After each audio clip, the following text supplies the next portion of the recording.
Welcome back ناظرین. ہم گفتگو کر رہے ہیں ثاقب بشیر صاحب سے اور مریم نواز خان صاحبہ سے، اور ہم ان سے بات کر رہے ہیں 27ویں ترمیم اور اس کے بعد جو عدلیہ کی صورتحال ہے.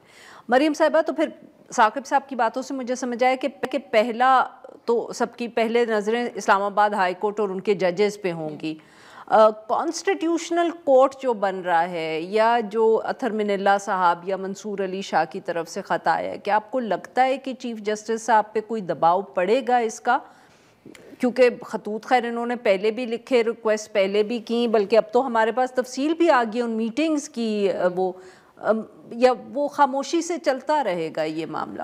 دیکھیے، جو چیف جسٹس آف پاکستان ہے اس وقت، چیف جسٹس جناب یحییٰ خان صاحب، ان کو آتے ہوئے یہ پتا تھا کہ جب وہ آئیں گے تو وہ ایک بے اختیار چیف جسٹس ہوں گے. جب ان کو تب کوئی پرابلم نہیں تھا اور تب بھی ان کو ضرورت محسوس نہیں ہوئی کہ وہ کوئی اپنی اجتماعی دانش کا مظاہرہ کرتے ہوئے بتائیں کہ جی ہمیں یہ قبول نہیں ہے کہ آپ اتنی انٹرونشن کریں.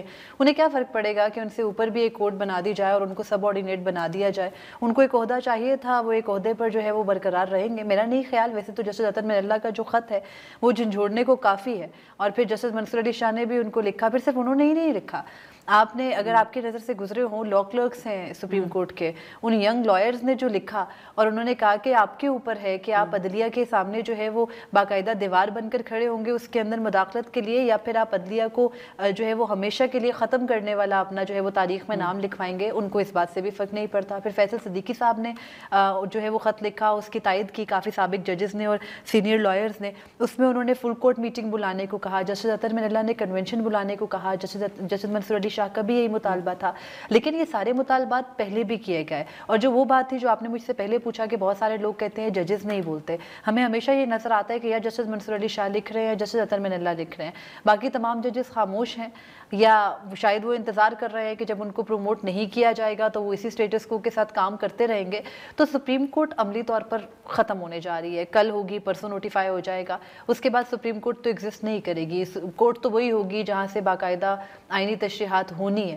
تو اس کے بعد جو آئینی تشریحات کرنے والے 7 ججز ہوں گے، ان کے نام دیکھنے کے بعد تو ہم سب کو پتہ ہے کہ جس طرح ملٹری کورٹس کا فیصلہ آیا، جس طرح مخصوص نشستوں کا آیا، وہی تشریحات ہوں گے.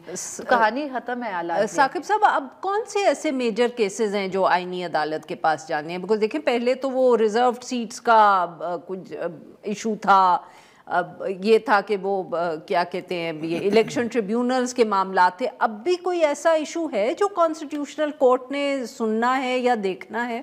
جی بالکل. اگرچہ کیس تو غیر مؤثر ہو گئے ہیں، 26ویں آئینی ترمیم کا کیس عملی طور پر تو غیر مؤثر ہی ہو گیا ہے. یا اگر 27ویں آئینی ترمیم کو چیلنج کیا جاتا ہے تو یہ کیسز آئینی عدالت کے سامنے جائیں گے. یہ ججز نے ٹرانسفر والا میٹر وہ بھی غیر مؤثر ہو گیا، اس میں ایک نئی چیز آرٹیکل 200 میں ڈال دی گئی ہے، تو وہ بھی ان کے پاس جانا ہے. یا سپر ٹیکس کے کیسز ہیں اور بہت سارے کیسز جو جن میں آئینی تشریح کے معاملات ہیں. ٹیکس کے معاملات کے پیچھے تو کورٹ نہیں بنائی نا، تو وہ تو نہیں، ٹیکس کے معاملات کے پیچھے ہیں. وہ بڑی امپورٹنٹ چیز ہے. تقریباً 1000 ارب سے زائد کے کیسز ہیں یہ سپر ٹیکس کے کیسز. اور اس میں ابھی جو ہمارے کارپوریٹ لائرز ہیں نا، اس ملک کے سب سے آپ سمجھے کہ مہنگے ترین جو وکیل ہوتے ہیں، وہ جو آج کل ڈان اخبار میں بھی دیکھ رہے ہیں. بالکل ان کا جو بھی سپریم کورٹ ختم ہو جائے، آئینی عدالت بن جائے، ان کا اس کے ساتھ تعلق زیادہ تر نہیں ہوتا. وہ کیونکہ کارپوریٹ کے ہیں تو وہ کہتے ہیں ہم پروفیشنل ہیں. لیکن میرا خیال ہے اب اس کی جو جھلک ہے ان کو بھی نظر آئے گی کہ جب حکومت کے خلاف جانے والے کیسز، ان کے فیصلے حکومت کے حق میں جائیں گے تو اس کا اثر ان کارپوریٹ لائرز جب بڑے وکیلوں پر ہوگا. جو آپ یہ دیکھ رہے ہیں نا، آرٹیکلز آ رہے ہیں ڈان میں، ایک سابق اٹارنی جنرل لکھ رہا ہے، پھر دوسرا، پھر تیسرا، جن سے توقع بھی نہیں کی جا سکتی، جو ماتم کر رہے ہیں. جی وہ supreme district and session court بھی لکھ رہے ہیں، مخدوم علی خان صاحب. تو اس میں جو ایک اینگل جو ہمیں نظر آ رہا ہے نا، وہ یہ بھی ہے، ان کو نظر آ رہا ہے کہ جو جج حکومت لگائے گی تو کوئی تصور کر سکتا ہے کہ حکومت کے خلاف وہ فیصلے دیں گے؟ مطلب چیف جسٹس حکومت نے لگانا ہے آئینی عدالت کا، جج حکومت نے لگانے ہیں، ہائرنگ فائرنگ حکومت کے پاس. مطلب تکنیکی طور پر انہوں نے اس طرح پورٹرے کیا ہے جوڈیشل کمیشن آف پاکستان کو، ایون سپریم جوڈیشل کونسل کو، جس نے ججوں کو گھر بھیجنا ہے. وہاں 3 نومنی جو ہے وہ ڈائریکٹلی یا انڈائریکٹلی حکومت کے ہونے ہیں. تو اس سے آپ اندازہ لگا رہے ہیں کہ اس لیول تک گورنمنٹ نے کر لیا ہے. تو یہ ججز فیصلے گورنمنٹ کے خلاف دیں گے. جب حق میں دیں گے تو ان وکیلوں کا کیا بنے گا کہ جو کروڑوں کی فیسیں لیتے ہیں. تو اس لیے ان کے لیے یہ پیغام ہے کہ اب آپ کا بوریا بسترا جو گول ہونا ہے, ابھی آپ کو محسوس ہوگا کہ ایکچولی کیا ہوا ہے, کہ سپریم کورٹ ہی ختم ہو گئی ہے. اور ثاقب بھائی صرف یہ بات نہیں ہے کہ لائرز کو جو ہے وہ یہ مسئلہ ہے کہ وہ ان کے سامنے کیسے کیس ٹریٹ کریں گے جو آلریڈی حکومت کے حق میں ہی فیصلہ دیں گے. ایک اور بہت بڑا مسئلہ یہ ہے کہ یہ جو بہت پڑھے لکھے, بہت وہ ایک الگ قسم کے انگریزی میڈیم لائرز, ہاں انگلش میڈیم لائرز ہیں نا, ان کو انگلش میڈیم ججز بھی چاہیے ہوتے ہیں اپنے سامنے. تو جو نامنیز ہیں گورنمنٹ کی بصد احترام, ان کے بارے میں سب لوگ جانتے ہیں کہ ان کا لیول آف انٹلیکٹ کیا ہے. تو وہ والا بھی کافی غم ہے اس طرف کو. تو جب وہ آرگیو کریں گے کہ گفتگو اب ہمارے اپنے, اب ہمیں اپنے لیول کے لوگوں سے نہیں کر پائیں گے نا. وہ آپ کا لیول جو آپ نے اتنا عرصہ لگا کر بنایا وہ کہاں جائے گا. اور اس کے علاوہ ایک اور بہت بڑی چیز یہ بھی ہے کہ آپ نے پوچھا کہ آئینی عدالت میں کون سے ایسے کیسز رہ گئے ہیں. سیاسی جماعتوں پر پابندیاں لگانا آسان ہو جائے گا. دیگر کئی معاملات ہیں آئینی ترامیم کے, 26ویں ترمیم کو بھی وہاں سے سٹیمپ لگائیں گے اور 27ویں کو بھی وہیں سے لگوائیں گے. تو بڑے سارے کام, اس کے علاوہ بھی بہت سارے کام ہیں نا, ویلیڈیشنز بہت ساری چاہیے. ایک اور بھی آپ کو یاد ہوگا آڈیو لیکس کیس بابر ستار سن رہے تھے اور اس میں بہت اہم چیزیں سامنے آ رہی تھیں اور گورنمنٹ کے 4 اداروں نے ان پر اعتراض کیا. بڑی کوشش کی گئی کیس رک جائے, اعتراض کر کے کیس ٹرانسفر ہو جائے, نہیں ہو رہا تھا. پھر سپریم کورٹ سے ان کو سٹے دلوانا, وہ بھی جسٹس امین الدین خان کی سربراہی میں بینچ میں کیا. اب آئینی عدالت میں انہوں نے یہ لکھ دیا ہے کہ جب جو ہے وہ آئینی بینچ کچھ سمجھے کہ کسی بھی کورٹ میں کوئی ایسا کیس ہے پبلک امپورٹنس کا جس میں آئینی تشریح کا معاملہ ہے, وہ اٹھا کے اپنے پاس لے آئیں.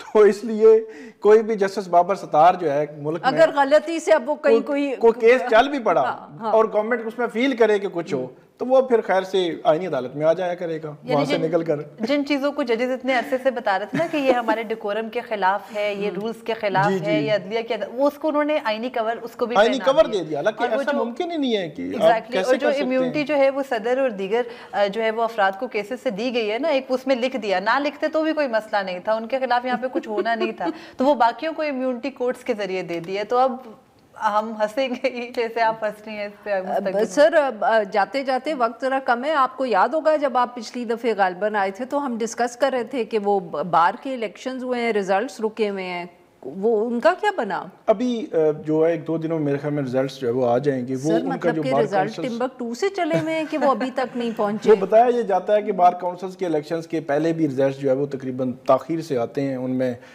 کتنی تاخیر سے؟